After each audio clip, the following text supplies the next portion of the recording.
Here is the honest truth about living abroad from the UK for the last 3 years. In today's video, I'm going to share some of the reality of what it's like to live abroad for 3+ years. I am a 24-year-old that moved from the UK to Australia. Since then, I've lived in New Zealand as well. I've also travelled around Asia and been away from the UK for about 3 years. And whilst there is an absolutely massive list of positives about moving to Australia, I always talk about the positives on this channel of leaving the UK and pushing you guys to do the exact same thing because it is one of the best moves you can ever make. However, there is a list of negatives as well, and some of the realities about living abroad for so long, and that's what I'm going to cover in today's video. Some of the downsides of living abroad long term, some things which you probably won't encounter if you're just moving abroad for a couple of months or something. These are the sort of things which, if you're living abroad for multiple years like I am, then you might be able to relate to some of this, because it is not all amazing moving abroad. Your life doesn't just suddenly turn incredible. Yes, there's incredible moments like I've had some incredible moments since moving, but in general there is a lot of difficulties like there is with anywhere in life. But moving abroad, there is some things which can be hard. So let's go into some points. The first one is being away from friends and family. This is an obvious one, obviously. I feel like this is one of the biggest things which puts people off moving abroad, and also one of the biggest difficulties that people find moving abroad as well, and that is homesickness and being away from your friends and family. I would generally say I haven't felt particularly homesick since I moved. There's never really been times where I felt really low because I've been away, or really missing people, that's for sure. But the biggest thing that I found quite hard is feeling disconnected from people, and this is very real when you've been away for like 3 years like I have. Particularly with friends, like, you do start to feel disconnected from certain people, and you do worry if your kind of friendships and stuff are going to be the same as they were before. I think I worry about this less with family because I call my family a lot on the phone and we speak all the time, but with friends and stuff we don't speak as often. And even though they'll always be my close friends, I don't know, being away and feeling disconnected from them, you do worry if your, certain friendships are going to be as strong as they were before. That's the closest I would say I felt to being homesick, is just feeling disconnected from people, and which is naturally going to happen when you've been away for 3 years, and it's one of the difficulties, unfortunately. The next one is an interesting one, and it is not knowing where my real home is. Now, I say this because even though I've got a home in the UK and that is my home, it's almost like nowhere feels like home to me now. Like, because I've lived in so many places and I've loved living in so many places, I almost don't know where feels like home. Now, I went back to the UK for a visit at the end of last year, and as much as I loved being home, for some reason it didn't feel like home. Even though I'd grown up my whole life there, it didn't really feel like home, which was weird. But then I don't know if Australia fully feels like home. I wouldn't say New Zealand particularly feels like home. And as much as I loved Australia and I've felt so comfortable since I arrived there, I don't know if I feel like it's home. Do you know what I mean? I'm kind of at this weird point where I can go to any place I want if I want to,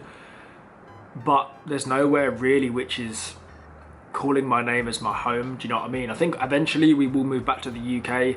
We're going to go back to Australia, but we're not going to stay there permanently. But I wouldn't say either particularly feel like home, and it's kind of a weird situation where I was used to having my home for my whole life and I always knew that as home. It's a bit of a weird feeling, but I kind of trust in the process in the future that we're, going to work out a place where we do feel at home. I'm sure that will come. Now, the next point is similar to the first one, and also I feel like people that have moved abroad as well might be able to relate to this one, and that is missing out on events, occasions and stuff like that back home. It's quite strange when you've been away for like 3 years, because I've had 3 birthdays in that time, nearly 4 birthdays. I've had 2 Christmases away. I've missed everyone else's birthdays. I've missed so many occasions. My youngest sister, when I first moved, she was still in secondary school in the UK. I went back for a visit and now she's at university.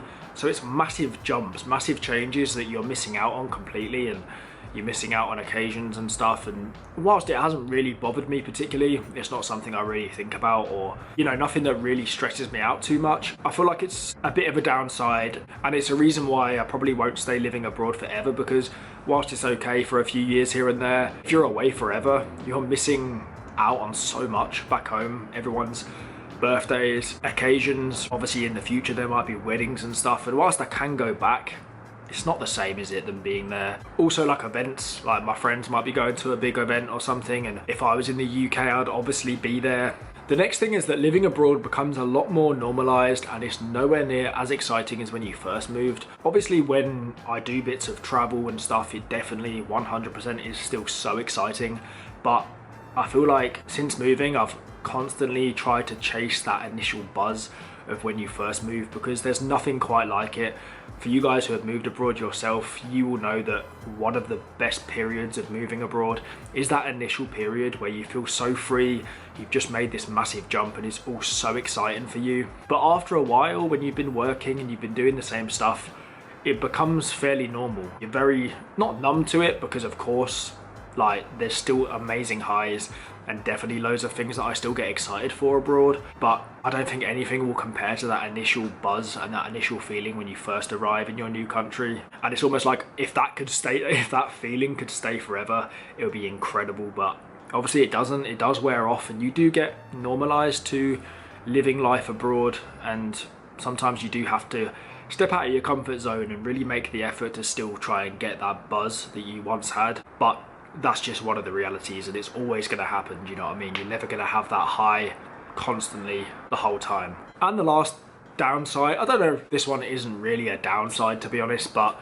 one of the realities, and it kind of gives you this bug, this urge, a bit like the last point I was talking about, where you're constantly chasing that initial feeling that you had when you moved. This is just chasing the next place and then the next place, and you almost feel like you're never satisfied. I feel like you get the travel bug, don't you? And I feel like the more I travel, the more I want to see more and more places. And whilst this is a good thing, and of course it's great to have a massive bucket list of places you want to go, the downside is sometimes it can take away from appreciating the moment, because you're constantly thinking about where you want to go in the future. So yeah, not a massive downside, but sometimes I think it takes away sometimes from living in the moment, because you're so focused on your future plans, because obviously it's exciting when you start coming up with all these new ideas. And it's true, because I initially planned just to move to Australia, and now I literally want to see the whole world.